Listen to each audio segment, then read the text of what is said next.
Halo, perkenalkan nama saya Zalfa Landani, NPM 2021 1450 1178, kelas R4D, mahasiswa Prodi Pendidikan Ekonomi Universitas Indraprasta PGRI.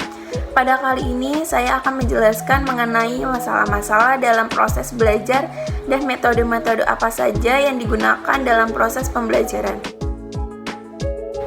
Masalah belajar adalah suatu kondisi tertentu yang dialami oleh murid dan menghambat kelancaran proses yang dilakukan individu untuk memperoleh suatu perubahan tingkah laku yang baru secara keseluruhan.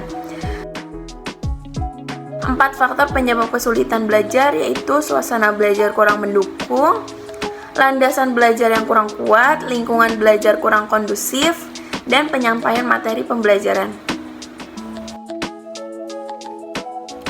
5 permasalahan dari belajar itu ada 1 penyakit paling umum. Yang pertama adalah malas. Malas inilah penyebab pertama yang seringkali membuat kita gagal dalam proses pembelajaran.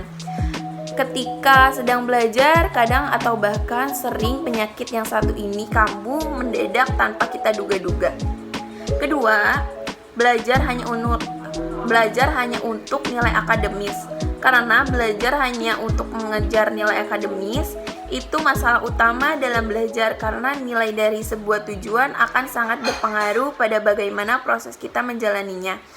Apakah kalian pernah dengar peribahasa ini? Jika anak yang nilainya selalu bagus biasanya akan kalah dalam hal kesuksesan karir, finansial, karya hidup, dan sebagainya, dengan orang yang nilai waktunya sekolahnya biasa-biasa aja. Ketiga, menghakimi diri sendiri dengan berkata, aku bukan anak pintar. Sikap menghakimi diri sendiri itu salah satu masalah utama yang paling gawat dalam belajar. Ibaratnya belum juga bertarung tapi udah kalah duluan. Dengan menghakimi diri sendiri seolah-olah menjadi hal tersebut excuse atau alasan untuk terima nasib gitu aja, dan berusaha bangkit untuk memperbaiki diri menjadi lebih baik. Keempat, gak suka dengan pelajaran tersebut. Ya memang perasaan benci sama mata pelajaran tertentu kayak gini memang salah satu masalah utama dalam belajar yang paling susah buat diatasi. Kenapa susah? Karena kalian harus melawan ego diri sendiri untuk keluar dari zona nyaman. Walaupun agak sulit, tapi bukan berarti hal ini gak bisa dilakukan. Kelima, semangat belajar yang tidak konsisten. Kalau kalian sudah dapat menangani permasalahan belajar ini, artinya kalian sudah punya persepsi dan cara pandang yang tepat dalam melihat proses pembelajaran. Berarti kalian tinggal mengatasi satu masalah terakhir dalam proses belajar, yaitu masalah kedisiplinan. Disiplin itu bukan berarti segalanya harus tepat waktu, ngikutin jadwal belajar, dan lain sebagainya. Inti dari kedisiplinan itu kalian konsisten dalam mengerjain segala sesuatu sesuai dengan tujuan yang mau kalian capai. Cara mengatasi masalah belajar itu ada 1, mengulangi kembali pembelajaran. Kedua, membuat tempat belajar lebih kondusif. Ketiga, tempat yang nyaman. Keempat, membuat kelompok belajar agar lebih semangat dan giat saat belajar. Kelima, jangan belajar saat situasi terdesak. Contoh masalah belajar itu kurangnya menaruh minat terhadap pembelajaran sekolah, menunjang pekerjaan sekolah, malas belajar, memiliki kebiasaan belajar dan cara bekerja yang salah. Metode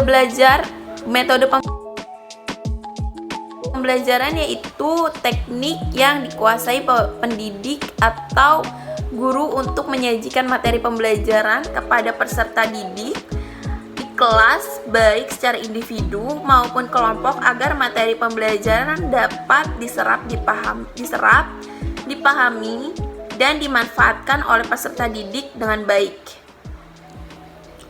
Metode pembelajaran yang paling efektif itu metode pembelajaran yang tepat atau sesuai digunakan dalam proses pembelajaran, sehingga memberikan hasil yang lebih baik baik dari segi pengetahuan peserta didik maupun dari segi perilaku. Macam-macam metode pembelajaran yaitu 1.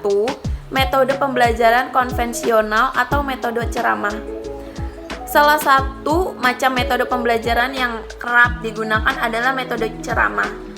Maksudnya metode ini diterapkan dengan cara berceramah atau menyampaikan informasi secara lisan kepada siswa. Metode ini merupakan metode yang paling praktis dan ekonomis, tidak membutuhkan banyak alat bantu.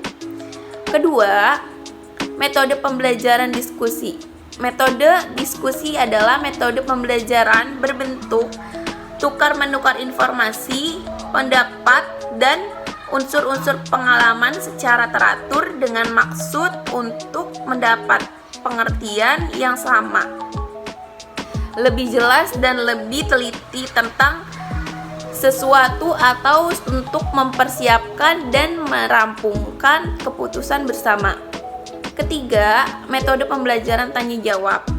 Metode tanya jawab adalah metode mengajar yang memungkinkan terjadinya kondisi langsung yang bersifat two-way traffic. Sebab pada saat yang sama terjadi dialog antara guru dan siswa, guru bertanya, siswa menjawab, atau siswa bertanya, guru menjawab. Dalam komunikasi ini terlihat adanya hubungan timbal balik secara langsung antara guru dan siswa. Keempat, metode pembelajaran demonstrasi.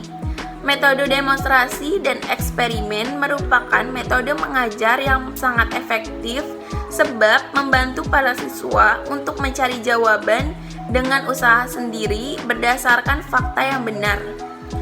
Demonstrasi yang dimaksud ialah suatu metode mengajar yang memperlihatkan bagaimana proses terjadinya sesuatu. Kelima, metode pembelajaran resitasi.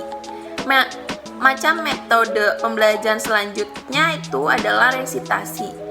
Metode pembelajaran resitasi merupakan metode mengajar dengan sistem diharuskan membuat resum tentang materi yang sudah disampaikan guru dengan menulisnya pada kertas dan menggunakan bahasa sendiri. Sekian dari saya, kurang lebihnya mohon maaf. Wassalamualaikum warahmatullahi wabarakatuh.